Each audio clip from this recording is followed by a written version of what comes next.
오늘은 교재 129페이지 이하 부분에서 과실 부분 마지막 공부를 하고요. 그리고 고지 의무에 관해서 보겠습니다. 과실 부분을 이제 추상적 과실, 구체적 과실, 그리고 경과실, 중과실 이렇게 설명을 했죠. 그것을 표로 이렇게 한번 정리를 해보았습니다. 민사법상 과실은 주의 의무 위반입니다. 주의 의무의 판단 기준을 할 때 일반적 객관적 기준으로 판단하는 것은 추상적 과실이라고 그러고, 구체적 주관적 기준으로 판단하는 것은 구체적 과실이라고 합니다. 일반적 객관적 기준의 판단 기준은 뭐냐 하면은 선량한 관리자의 주의 의무입니다. 구체적 주관적 기준은 자기 재산에 관한 행위와 동일한 주의 의무입니다. 그래서 선량한 관리자의 주의 의무, 이른바 선관 주의 의무를 한다 그랬죠. 이 선관 주의 의무는 자기 재산에 관한 주의 의무보다 훨씬 더 주의 의무가 크다고 그랬죠. 그다음 주의 의무 위반의 정도에 따라서 경과실과 중과실로 분류합니다. 경과실은 평균인에게 요구되는 주의 의무를 결여하는 것이고, 중과실은 일반인의 상식으로 이해할 수 없을 정도의 주의 의무가 결여된 겁니다. 즉, 조금만 주의를 기울였으면 방지될 수 있었던 상태에 있어서 주의 의무 위반을 말합니다. 자, 그러면 이 구체적 과실과 추상적 과실, 그리고 경과실과 중과실을 서로 교차해서 한번 비교를 해보겠습니다. 추상적 중과실의 경우에는 고의와 동일한 책임이 있는 것이죠. 고의 또는 과실로 타인에게 손해를 가했다 할 때 그 과실은 추상적 중과실을 의미합니다. 추상적 경과실의 경우에도 과실로 불법행위 책임을 지게 됩니다. 다만 책임 감경 사유가 된다는 것이죠. 책임은 진다는 것이죠. 구체적 경과실은 특별한 경우에 민법이 규정하고 있습니다. 무상수취인 친권자 상속인의 주의 의무를 말합니다. 구체적 중과실의 경우는 민법에 없습니다. 이런 상태에 대해서 책임을 묻는 경우는 없다는 것이죠. 자, 이제 개념 이해됐습니까? 추상적 과실, 구체적 과실, 중과실, 경과실, 이런 식으로 분류가 될 수 있습니다. 그 다음 우리 교재 129페이지 주석에 나와 있는 부분인데요. 주석에 이제 민법상의 과실 말고 형법상의 과실 개념을 설명하고 있습니다. 이것을 이렇게 도표로 정리를 해봤는데요. 형법상의 과실은 정상적인 주의 의무를 태만히 해서 어떤 범죄의 결과를 발생시키는 것만 합니다. 별도의 처벌 규정이 있는 경우만 처벌합니다.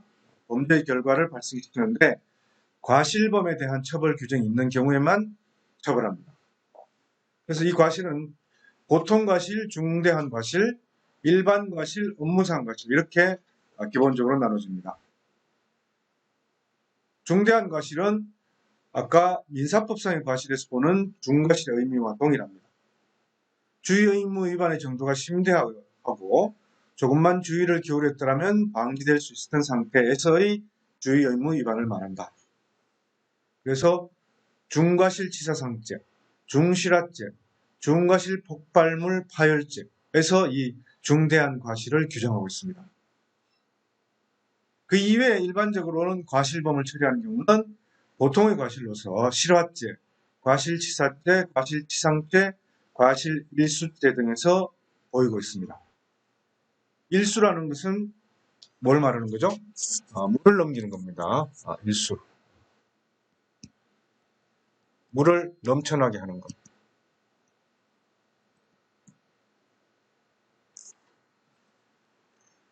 그 다음 업무상 과실과 일반 과실인데, 일반 과실은 보통의 과실을 말하는 것이고, 업무상 과실은 일정한 업무에 종사하는 자의 주의 의무 위반을 무겁게 처벌하는 것입니다. 그래서 업무상 과실치사상죄를 따로 규정하고 있습니다. 이것은 의사 혹은 운전 업무에 종사하는 자, 다 업무상 과실치상죄로 처벌할 수 있는 것이죠. 대신에 운전 업무에 종사하는 자의 경우에는 업무상 과실치상죄와는 특별하게 교통사고 처리 특례법 위반죄를 따로 적용하는 것이죠. 그래서 일정한 업무 종사자의 주요 의무 위반을 더 무겁게 처벌하는 것을 말합니다. 그다음 인식 있는 과실과 인식 없는 과실로 또 분류할 수 있는데요. 이것은 형법 총칙에서 나오는 과실의 개념을 설명하고 그다음 고의와 과실의 구별을 설명할 때 나오는 것들입니다. 인식 없는 과실은 일반적인 과실을 말하는 거죠. 실수로, 주의 의무 위반으로, 부주의로 범죄의 결과를 발생시키는 겁니다. 인식 있는 과실은 내가 이런 실수를 하면 어떤 결과가 발생될 것이다 라는 것을 어렴풋이 혹은 분명히 알고서 어떤 행위를 하는 걸 말합니다. 사실 고의에 가까울 수도 있는 거죠. 그런데 내 경우에 이런 일이 일어나겠나, 일어나지 않을 것이다 라고 하는 것이 인식 있는 과실이고, 고의 중에도 미필적 고의라는 것이 있는데, 이 미필적 고의는 내 경우에 그런 일이 일어날 수 있을 것이다 라고 하면서 나아가는 행위를 말합니다. 미필적 고의는 고의범이고 인식 있는 과실은 과실범입니다. 과실범은 과실범에 대한 처벌 규정이 있는 경우만 적용될 수 있다고 했죠. 그리고 과실범은 고의범보다는 형사 양형의 정도에서 더 상한선이 낮게 정해져 있습니다.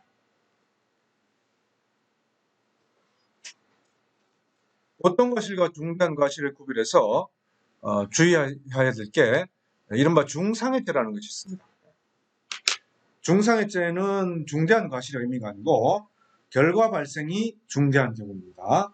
상해를 입혔는데 그 상해의 정도가 목숨이 잇따라올 정도로 만드는 경우, 그런 경우를 중상해죄라고 합니다. 이 중상해죄는 과실의 의미와는 관련이 없습니다. 자, 이상으로 과실의 개념, 민사법상의 과실의 개념, 형사법상의 과실의 개념을 설명을 했습니다.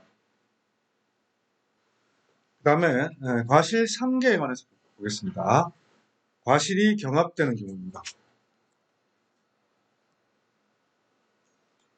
가해자와 피해자의 쌍방의 과실이 합쳐져서 사고가 발생하는 경우입니다. 이때는 과실의 비율을 따져서 피해 액수를 조정하게 됩니다. 민법상 과실상계제도는 채권자가 신의칙상 요구되는 주의를 다하지 아니한 경우 공평의 원칙에 따라 손해배상액을 산정할 때 채권자의 부주의를 참작하는 것입니다.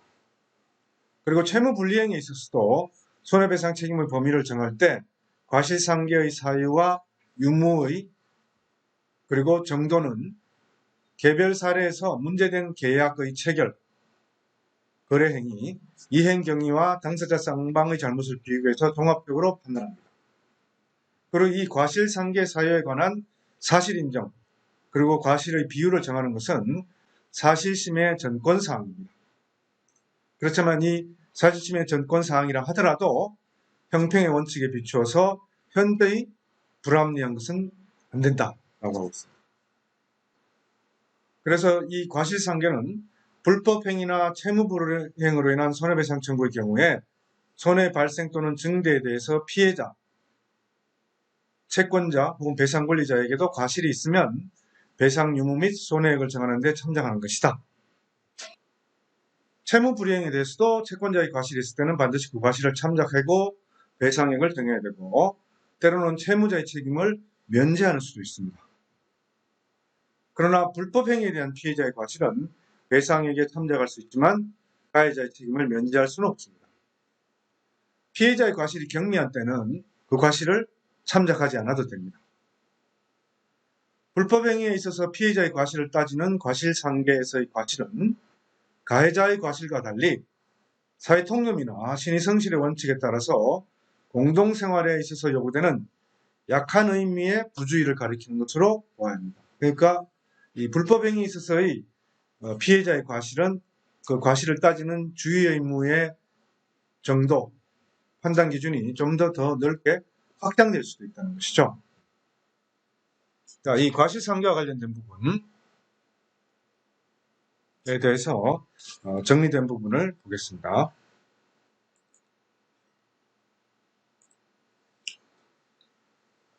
과실상계 이미 설명을 했고요. 교통사고에서 쌍방과실비율을 정하는 게 대표적인 거죠. 피해자가 부상을 치료하기 위한 수술을 거부함으로써 손해가 확대된 경우에 그 피해자의 과실을 따지는 겁니다. 그래서 영어로는 이걸 comparative negligence라고 합니다. 과실상계. 내용은 이미 다 설명된 부분이고요. 그 다음 손익상계라는 개념이 있습니다. 채무불이행 또는 불법행위로 채권자에게 손해가 발생하는 것과 동시에 이익이 생긴 경우에 손해배상을 산정할 때 이익액을 공제하는 것을 말합니다.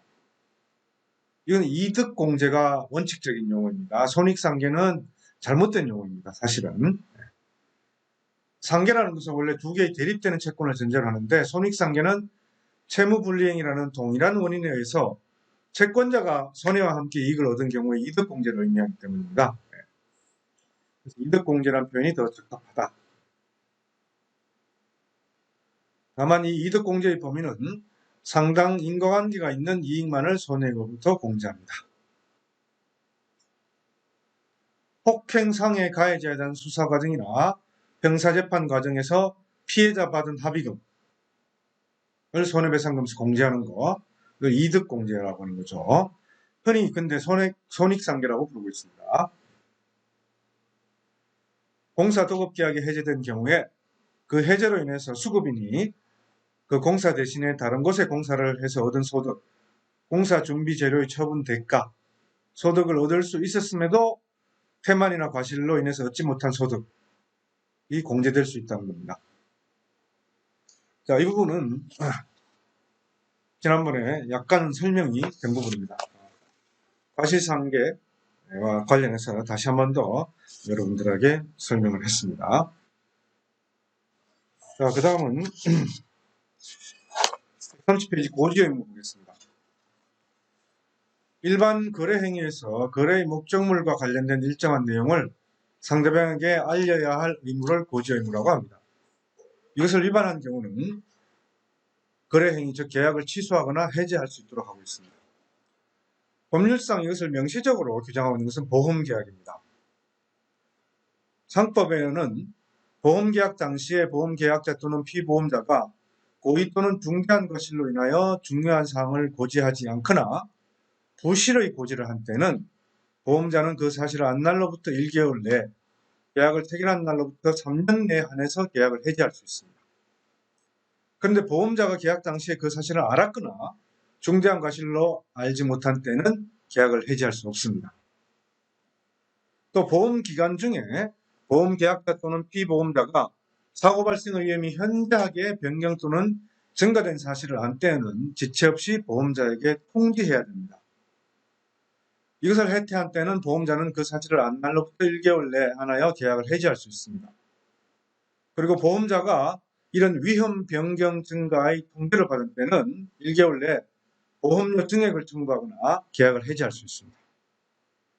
그리고 보험자가 서면으로 질문한 사항은 중요한 사항으로 추정한다고 했습니다. 중요한 사항. 그리고 부동산 거래에서는 거래 상대방이 일정한 사정에 관해서 고지를 받았더라면 그 부동산 거래를 하지 않았을 것임이 경업칙상 명백한 경우에는 신의성실의 원칙상 사전에 상대방에게 그러한 사정을 고지할 의무가 있다라고 판례는 설시하고 있습니다. 그래서 그런 고지 의무의 대상이 되는 것은 직접적인 법령의 규정에서 나오는 것뿐만 아니고 계약상, 관습상 또는 조리상의 일반 원칙에 의해서도 인정될 수 있다고 하고 있습니다. 네, 131페이지 첫 번째 판례 부분은 보험계약의 고지 의무와 관련된 부분입니다. 자, 그 다음 두 번째 판례는 좀 특이한데요. 혼인무효 이혼과 관련된 사건인데 고지하지 않은 것, 불고지 또는 침묵의 경우에는 법령, 계약, 관습 또는 조리상 사전에 사정을 고지할 의무가 인정되어야 위법한 기막행위로 볼 수 있다라고 하는 것이죠. 자, 이 내용은 뭐냐면은 혼인한 당사자가 그중에 한 당사자가 성장 과정에서 본인의 의사와 무관하게 아동 성폭력 범죄의 피해를 당해 임신을 하고 출산까지 했지만 이후 자녀와의 관계가 단절되고 상당한 기간 동안 양육이나 교류 등이 전혀 이루어지지 않은 경우에 자, 다시 혼인했습니다. 근데 그 사실을 알리지 않았습니다. 출산의 경력이나 경위는 개인의 내밀한 영역에 속하는 것으로서 당사자의 명예, 사생활의 비밀의 본질적 부분에 해당하고 나아가 사회통념상 당사자나 제3자에게 그러한 사항에 대한 고지를 기대할 수 있다거나 혹은 고지하지 않은 것이 신의 성실의 의무에 비추어서 비난받을 정도라고 단정할 수 없다. 그래서 단순히 출산의 경력을 고지 않았다고 해서 곧바로 혼인 취소 사유에 해당한다고 보아서는 아니 된다고 보고 있습니다. 국제 결혼의 경우도 마찬가지라고 보고 있습니다. 특별한 판례죠. 네.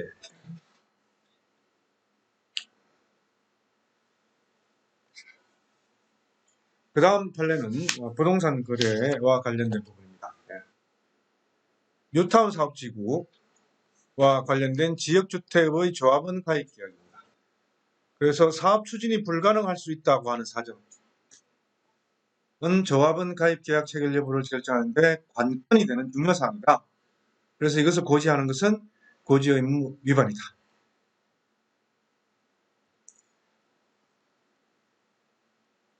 그 다음은 아파트 분양 계약인데요. 내용은 133페이지 마지막 부분에 있습니다. 공동묘지가 있는 경우에 공동묘지가 주거 환경과 친한 시설이 아니어서 분양계약의 체결 여부 및 가격에 상당한 영향을 미치는 요인이다. 대규모 공동묘지를 가까이서 전망할 수 있는 곳에 아파트 단지가 들어선다는 것은 통상 예상하기 어렵다. 그래서 아파트 분양자는 아파트 단지 인근에 공동묘지가 조성되는다는 사실을 수분양자에 고지할 신의칙상의 의무를 부담한다는 것입니다. 자, 그리고 또 부동산 거래와 관련된 건데 이것은 뭐죠? 쓰레기 매립장입니다. 쓰레기 매립장이 분양계약을 체결할 당시에는 폐기물 처리시설 설치 승인 처분을 받은 단계에 있었다고 할지라도 그런 사실이 분양계약의 체결에 영향을 미칠 수 있는 사실임을 인정할 수 있다. 자, 이상으로 의무의 종류, 의무의 내용에 관해서 살펴봤습니다. 주된 급부 의무와 부수 의무, 그리고 부수 의무 가운데 이미 법령에 정해져 있는 부수 의무도 있다. 수인 의무, 법률상 상린관계, 그리고 주의 의무, 그리고 마지막으로 고지 의무. 이런 것들은 법률상 이미 정해져 있는 경우도 있고 또 신의칙상 인정되는 그런 경우도 있고.